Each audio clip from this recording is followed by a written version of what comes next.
Hello, students. Today, our discussion will be on the partition of India, causes and consequences. Let me recap our previous discussion on India.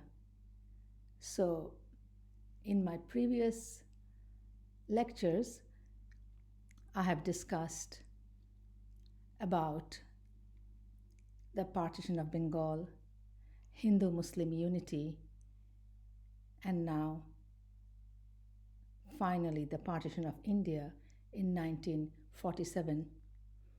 In the partition of Bengal, I have discussed that the positive things, like it was the rise of nationalism, the Bengalis of East Bengal and West Bengal, they became one people and had one voice initially against the British colonial rule, who divided Bengal because of their policy of divide and rule, because they had the intention of exploitation and manipulation of the people.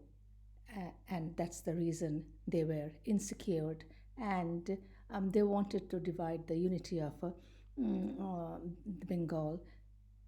And on top of that, their capital was in Calcutta, and so they said for administrative convenience, they divided the Bengal into eastern and Western Bengal. So at that time, we saw the rise of nationalism.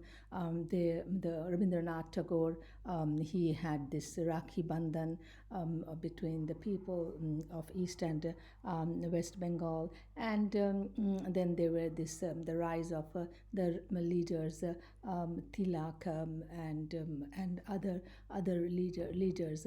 But for Eastern Bengal, eventually it was beneficial under the leadership of Nawab Sir Salimullah. The Eastern Bengal, the Bengalis, Muslim Bengalis in Eastern Bengal, they were benefited economically and educationally, which was much needed during that time. We also discussed about the leaders who were the Bengali leaders like Surendranath Banerjee. He was very aware of the rise of nationalism globally, and so that through these leadership, the leaders like him, the people of India was gradually becoming aware of the nationalism, and against they felt the sense of belonging against the British rule. And in the Hindu Muslim unity period, we discussed how between 1912 to 1931 32, we discussed how there was the Hindu Muslim unity in India. For example, there was this Khilafat movement, and again the Ali brothers of the Khilafat movement. They were inspired by the Arab leadership, which was, of course, they were inspired by their international contact and Arab leadership, or the Persian leadership. Say, for example, Jamaluddin Afghani, who was a Persian leader, Muslim leader, and who was an advocate of pan-Islamism or the pan-Islamic movement. He was in India for some time, and so Ali brothers were influenced with his ideology, and they were also influenced by the spirit of nationalism of Muhammad Abdo of Egypt. So there was the external intervention, that was the British, the Crown, that intervened, and that established its colonial rule in India. But then again, on the other hand, the Indians were getting educated, and they they became lawyers, or they got their higher degrees, tertiary degrees, university degrees. Some of them went overseas and also had their degrees from overseas, from Cambridge and so on. For example, Subhash Chandra Bose, who was a leader in the um, in the 1940s. So he had his Western education. Then there were the leaders like Gandhi and Jinnah. They were both barristers and Western educated. So people were getting educated. They were becoming aware of their rights, and they protested. They raised their voice against British exploitation. So that was a step forward for the Indians. During the Khilafat movement, we have discussed that how the Hindu Muslims, the Congress, Gandhi, they supported the Ali brothers, and in the non-cooperation movement, the Muslim League also supported Gandhi's the Congress's movement, and so they were speaking on one voice.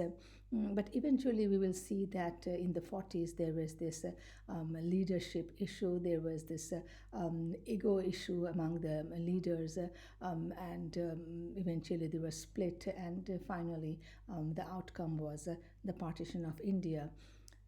So leaders like Gandhi, he was very vocal against the British rule. In the before the civil disobedience movement in 1930, Gandhi sent a long letter to the Viceroy Lord Irwin, serving notice that the civil disobedience would begin in in 9 ways. So he set some rule for the civil disobedience movement.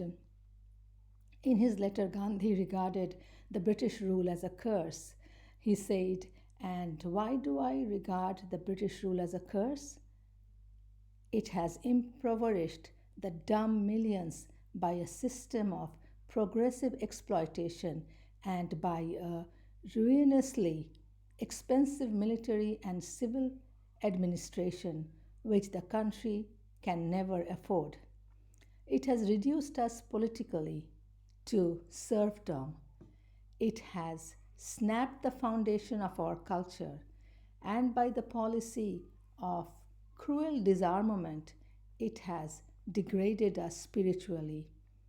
What, however, I fear is that there never has any intention of granting such dominion status to India in the immediate future.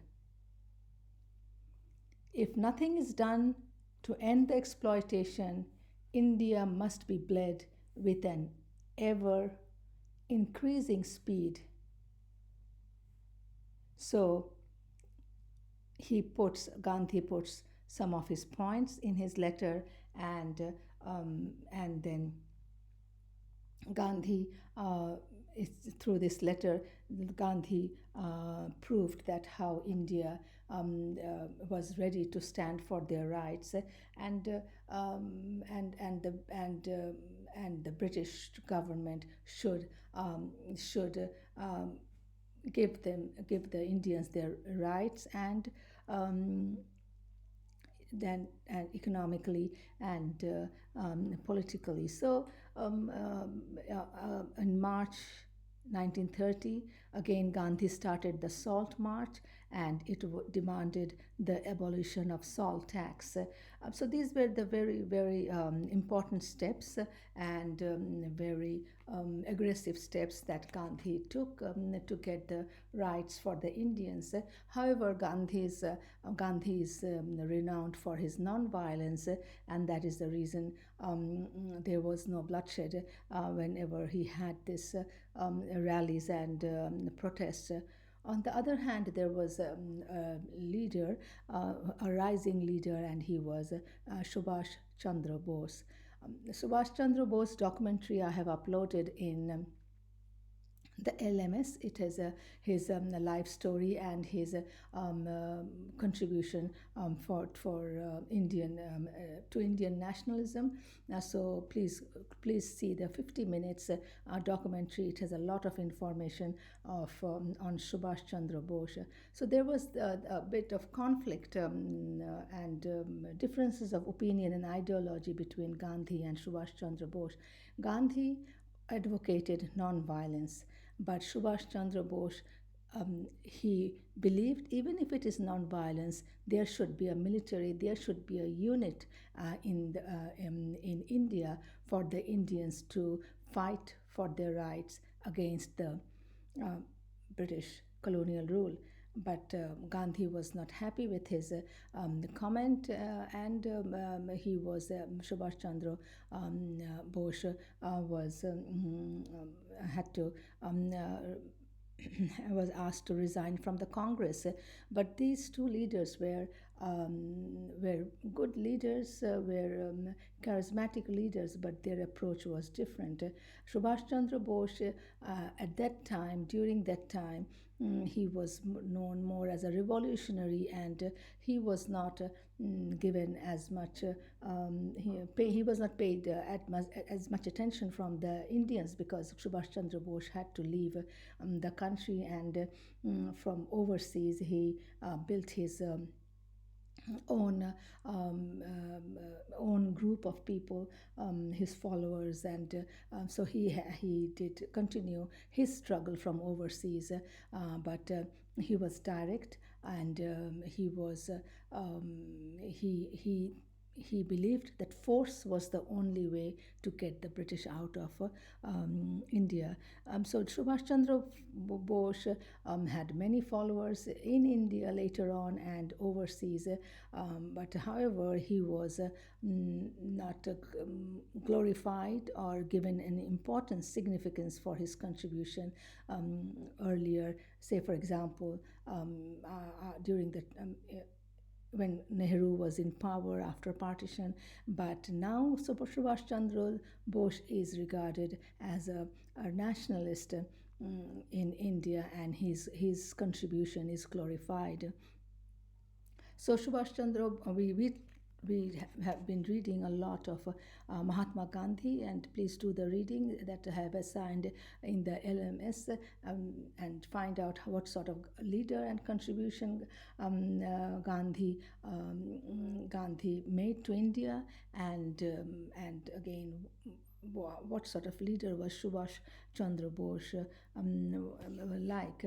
So eventually there was differences of opinion in the 1940s among the leaders. Gandhi had one sort of non-violent opinion. Nehru had an opinion in one direction. Jinnah had his opinion, and then again Subhash Chandra Bose, who was in exile, and he had a different opinion. So normally we see when there is a revolution, or where there needs to be one voice. There needs to be a very strong leadership, and for a revolution or for a change, and for a change that would give the rights to the people of the country against the oppressive regime. There needs to be one leadership. There needs to be the voice of the leader should be it should be very vocal, and it should be very appealing to the mass. So mass mobilization, networking, one powerful leadership, these are all very important to have a unity among the people who can rise against an oppressive regime. But somehow when we discuss this topic, and if you do the reading, we will find that there has been split in the opinion of the leadership, and and that's the reason British divided the country and left. If I think there was a strong leadership, perhaps there could have been a united